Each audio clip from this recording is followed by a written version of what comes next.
अथ 46 सर्गः। ततस्तु तमसा तीरम् रम्यमाश्रित्य राघवः सीतामुद्वीक्ष्य सौमित्रिमिदम् वचनमब्रवीत्। इयमद्य निशा पूर्वा सौमित्रे प्रहिता वनम्, वनवासस्य भद्रन्ते न चोत्कण्ठितुमर्हसि। पश्य शून्यान्यरण्यानि रुदन्तीव समन्ततः, यथा निलयमायद्भिर्निलीनानि मृगद्विजैः। अद्यायोध्या तु नगरी राजधानी पितुर्मम, सस्त्री पुंसागतानस्माञ्छोचिष्यति न संशयः। अनुरक्ता हि मनुजा राजानम् बहुभिर्गुणैः, त्वाम् च माञ्चलरव्याघ्रशत्रुघ्नभरतौ तथा।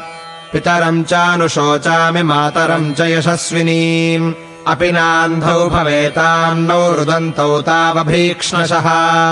भरतः खलु धर्मात्मा पितरम् मातरम् च मे, धर्मार्थकामसहितैर्वाक्यैराश्वासयिष्यति।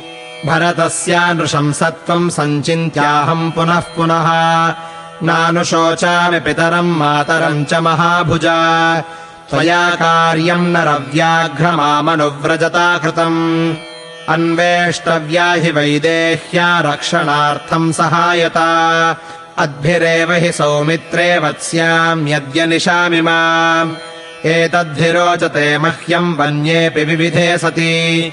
एवमुक्त्वा तु सौमित्रिम् सुमन्त्रमपि राघवः, अप्रमत्तस्त्वमश्वेषु भव सौम्येत्युवाचः। सोऽश्वान् सुमन्त्रः संयम्य सूर्येस्तम् समुपागते, प्रभूतयवसान् कृत्वा बभूव प्रत्यनन्तरः। उपास्यतु शिवाम् सन्ध्याम् दृष्ट्वा रात्रिमुपागताम्, रामस्य शयनम् चक्रे सूतः सौमित्रिणा सह। ताम् शय्याम् तमसा तीरे वीक्ष्य वृक्षदलैर्वृताम्, रामः सौमित्रिणा सार्धम् सभार्यः संविवेशः। सभार्यम् सम्प्रसुप्तम् तु श्रान्तम् सम्प्रेक्ष्य लक्ष्मणः, कथयामास सूताय रामस्य विविधान् गुणान्। जाग्रतो रेवताम् रात्रिम् सौमित्रे रुजितो रविः, सूतस्य तमसा तीरे रामस्य ब्रुवतो गुणान्। गोकुलाकुलतीरायास्तमसाया विदूरतः, अवसत्तत्र ताम् रात्रिम् रामः प्रकृतिभिः सह। उत्थाय च महातेजाः प्रकृतिस्तानिशाम्य च, अब्रवीद्भ्रातरम् रामो लक्ष्मणम् पुण्यलक्षणम्। अस्मद्यपेक्षान् सौमित्रे निर्व्यपेक्षान् गृहेष्वपि, वृक्षमूलेषु संसक्तान् पश्य लक्ष्मण साम्प्रतम्। यथैतेन यमम् पौराः कुर्वन्त्यस्मन्निवर्तने, अपि प्राणान्यशिष्यन्ति न तु त्यक्ष्यन्ति निश्चयम्। यावदेव तु संसुप्तास्तावदेव वयम् लघु, रथमारुह्य गच्छामः पन्थानमकुतो भयम्। अतो भूयोऽपि नेदानीमिक्ष्वाकुपुरवासिनः, स्वपेयुरनुरक्तामा वृक्षमूलेषु संश्रिताः। पौराह्यात्मकृताद्दुःखाद्विप्रमोच्या नृपात्मजैः, न तु खल्वात्मना योज्या दुःखेन पुरवासिनः। अब्रवील्लक्ष्मणो रामम् साक्षाद्धर्ममिव स्थितम्, रोचते मे तथा प्राज्ञक्षिप्रमारुह्यतामिति। अथ रामोऽब्रवीत्सूतम् शीघ्रम् संयुज्यताम् रथः, गमिष्यामि ततोरण्यम् गच्छ शीघ्रमितः प्रभो। सूतस्ततः सन्त्वरितः स्यन्दनम् तैर्हयोत्तमैः, योजयित्वा तु रामस्य प्राञ्जलिः प्रत्यवेदयत्। अयम् युक्तो महाबाहो रथस्ते रथिनाम् वरा, त्वरयारोह भद्रम् ते ससीतः सह लक्ष्मणः।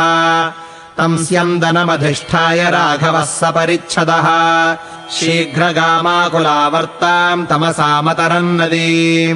ससन्तीर्य महाबाहुः श्रीमान् शिवमकण्टकम्, प्रापद्यत महामार्गमभयम् भयदर्शिनाम्। मोहनार्थम् तु पौराणाम् सूतम् रामोऽब्रवीद्वचः, उदङ्मुखः प्रयाहि त्वम् रथमारुह्य सारथे। मुहूर्तम् त्वरितम् गत्वा निवर्तय रथम् पुनः, यथा न विद्युः पौरामान् तथा कुरु समाहितः। रामस्य तु वचः श्रुत्वा तथा चक्रे च सारथिः प्रत्यागम्य च रामस्य स्यन्दनम् प्रत्यवेदयत् तौ सम्प्रयुक्तम् तु रथम् समास्थितौ तदा ससीतौ रघुवंशवर्धनौ प्रचोदयामास ततस्तु रङ्गमान् ससारथिर्येण पथा तपोवनम् ततः समास्थाय रथम् महारथः ससारथिर्दाशरथिर्वनम् ययौ उदङ्मुखम् तम् तु रथम् चकार प्रयाणमाङ्गल्यनिमित्तदर्शनात् इत्यार्षे श्रीमद् रामायणे वाल्मीकीये आदिकाव्ये अयोध्याकाण्डे 46 सर्गः।